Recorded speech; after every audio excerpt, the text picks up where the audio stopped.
अस्सलाम वालेकुम। कपड़े सिलाई में खुशामदीद। तो चाइनीज़ कॉलर बनाने के लिए सबसे पहले आपने पट्टियाँ काटनी होती हैं और अगर जोड़ लगे तो इस तरह से दोनों एक दूसरे के ऊपर सीधी रख के, यानी कि दोनों की सीधी साइड आमने सामने है, ऊपर वाले की उल्टी साइड मेरी तरफ है और इस तरह से एक कोने से दूसरे कोने तक हमने तिरछी सिलाई चला देनी है। और इन पट्टियों को मैंने आधा काटा हुआ है, ना कि सीधा काटना है। तिरछा भी ले सकते हैं आप और आधा भी ले सकते हैं, क्योंकि अगर सीधा काटेंगे ना तो हमारी चाइनीज़ कॉलर में झोल आएंगे।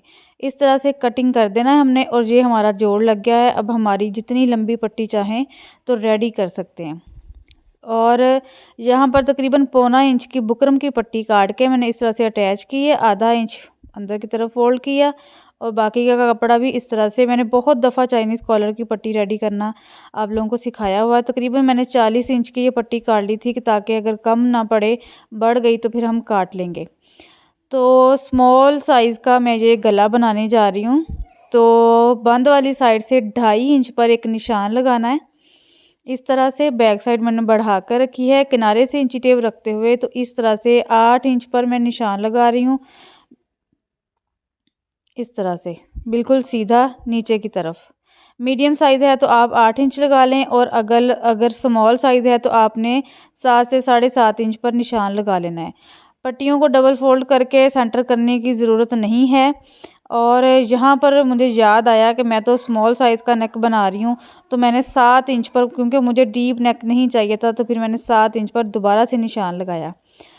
तो एक फ़र्ज़ी निशान लगा के मैंने सेंटर का, तो इस तरह से हमने रख कर बिल्कुल किनारे के साथ ऊपर वाली साइड पर तिरछा नीचे की तरफ पट्टी को फ़ोल्ड करना है।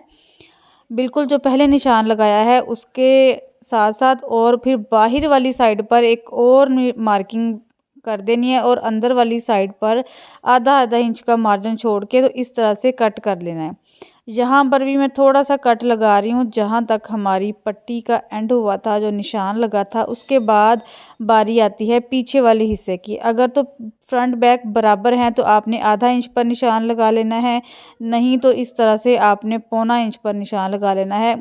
और शोल्डर बराबर करते हुए, क्योंकि जब भी हमने बैन लगानी होती है तो पीछे से लाजमी हमने इस तरह से तिरछा कट करना होता है। अगर तो फ्रंट बैक बराबर तो आधा इंच, और अगर बैक साइड बढ़ाकर कट की है तो फिर हमने पौना इंच या 1 इंच कट करना होता है पीछे से गला।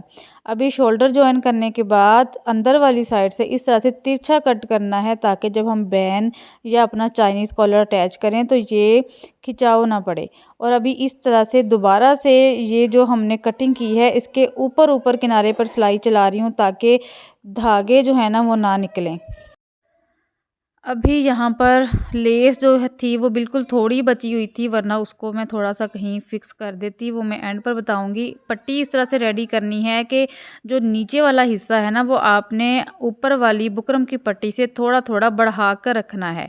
और यहाँ पर जो बिगनर्स हैं वो किनारे से आधा इंच पर या 4 पॉइंट के फासले पर निशान लगा लेंगे, ताकि पता रहे कि हमने जो अपनी बुकरम ये पट्टी है किस जगह पर रख कर तो अटैच करनी है।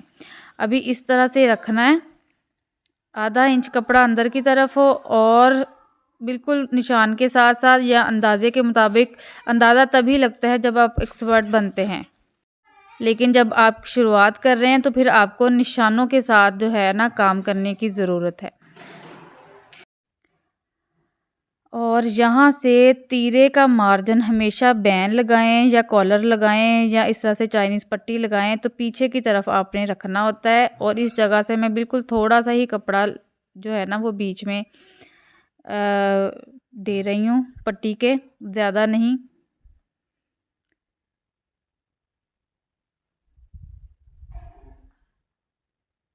ये बैक साइड की तरफ अब आ गई हूँ मैं।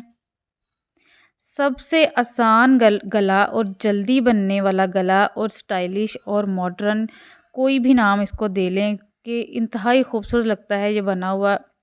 यही चाइनीज़ कॉलर है कि जिसको आप मिनटों में रेडी कर सकते हैं, लेकिन देखने में लगता है कि पता नहीं ये कितना जो है ना वो बड़ा गला है। सॉरी, देखने में लगता है कि पता नहीं कितना मुश्किल गला है ये।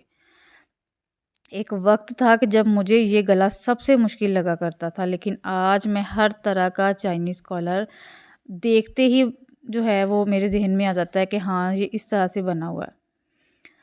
और इस साइड से भी मैं उतना ही कपड़ा अंदर दे रही हूँ जितना कि दूसरी साइड पर मैंने जो है वो लगाया था। ये निशान जो है आप उल्टा रख कर लगा लें, मेरी शर्ट सीधी थी तो सीधी साइड पर लग चुके हैं। और यहाँ पर क्या करना है कि जो कट है ना, बिल्कुल इसके बराबर नीचे वाला हमने कपड़ा कट कर देना है और आधा आधा इंच रख कर नीचे से सारा कट कर देना है। ये पट्टी मुझे लंबी लग रही थी तो फिर मैंने ना कटिंग कर ली इस तरह से। इसको आप इस टाइम पर ही कट करेंगे, पहले कट करने की ज़रूरत नहीं है। इस तरह से अभी ये बीच में हम रखेंगे उतना ही मार्जिन जितना पहले हम देते आ रहे हैं इस तरह से, और यहाँ पर सिलाई चलाते जाना है। और पट्टी का सेंटर और शर्ट का सेंटर बराबर होने चाहिए, यानी कि हमारी पट्टी शर्ट के दोनों साइडों पर बराबर जाए। ये ना हो कि एक साइड पर आपकी पट्टी ज़्यादा हो जाए सेंटर से, तो बाद में जब हम पहने तो लगे कि जी हाँ जी, या बाईं साइड पर ज़्यादा है या दाईं साइड पर पट्टी ज़्यादा लग गई है। तो आपने बिल्कुल सेंटर करते हुए सेंटर में रखना है। उसके बाद फिटिंग की सिलाई के बराबर या फिटिंग की सिलाई से थोड़ा सा नीचे करके इस तरह से मज़ीद मैं यहाँ पर कट कर रही हूँ क्योंकि ज़्यादा ही लंबी बन गई थी। और अगर तो आप ये गला बना रहे हो ना मीडियम में या लार्ज में, तो आपकी पट्टी कम नहीं पड़ेगी, पूरी आएगी, बढ़ेगी नहीं। अभी इस तरह से यहाँ पर मैं चाह रही थी कि ना ट्रायंगल बने, त्रिकोण बने इस जगह पर, वो मुझे ज़्यादा खूबसूरत लगती है, बच्चों के भी बड़ों के भी इस तरह से। तो ये मेरे मूवमेंट देख लिया आप लोगों ने कि पहले एक साइड फ़ोल्ड करना है, फिर बाद में दूसरी साइड फ़ोल्ड करके तो बिल्कुल जो कोना है वो इसके ऊपर आना चाहिए, सेंटर की क्रीज़ के ऊपर, और किनारे-किनारे पर सिलाई चला रही हूँ। ये इस कपड़े के अंदर मैंने ज़ीरो साइज़ का जो बुकरम होता है ना वो लगाया है। मैंने कोई बहुत मोटा हार्ड वाला नहीं लगाया क्योंकि शर्ट का कपड़ा जो है ना वो पहले ही बहुत पतला था, तो फिर मैंने बुकरम मोटा नहीं लगाया। और अभी ऐसे सीधा ऊपर की तरफ लेके जाना है और ये देखें, बिल्कुल आपने जहाँ पर गला बंद हो रहा है वहाँ तक सिलाई नहीं लेके जानी, बल्कि ये पट्टी के ऊपर तक लाते हुए थोड़ा सा यहाँ पे डबल स्टिच कर रही हूँ। थोड़ा सा मैंने इसको 1 इंच तक ओपन कर दिया है। यहाँ पर मैं बाद में लगाऊंगी हुक और हुक आई।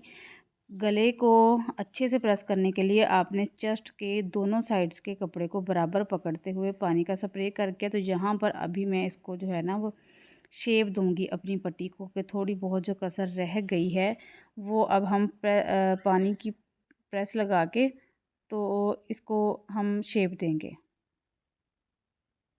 इस तरह से।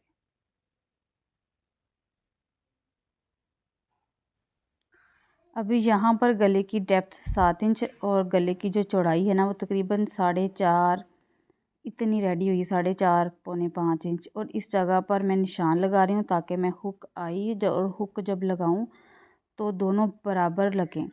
और ये थोड़ी सी लेस बची थी बाजुओं और दामन पर लगाने के बाद, तो मैंने बीच में से फ्लावर कट करके तो इस तरह से ग्लू के साथ मैं लगा रही हूँ। और बाद में सुई के साथ ना इनको थोड़ा थोड़ा हमने टांके लगा लेने ताकि ये अटैच हो जाएं अच्छे से। इस जगह पर बटन भी लगाए जा सकते हैं, मैं आगे जाके आपको दिखाती हूँ। मैंने इनके ऊपर बटन भी लगा दिए थे मज़ीद क्योंकि वो साथ दिए थे कस्टमर ने। और ये है हमारी हुक, और हुक आई धागे की बना के लगाया करते हैं हमेशा, ज़्यादा कंफर्टेबल रहती है। ये बटन जो थे ये बाद में मेरे ज़हन में आए कि पड़े हुए हैं तो फिर मैंने लगा दिए।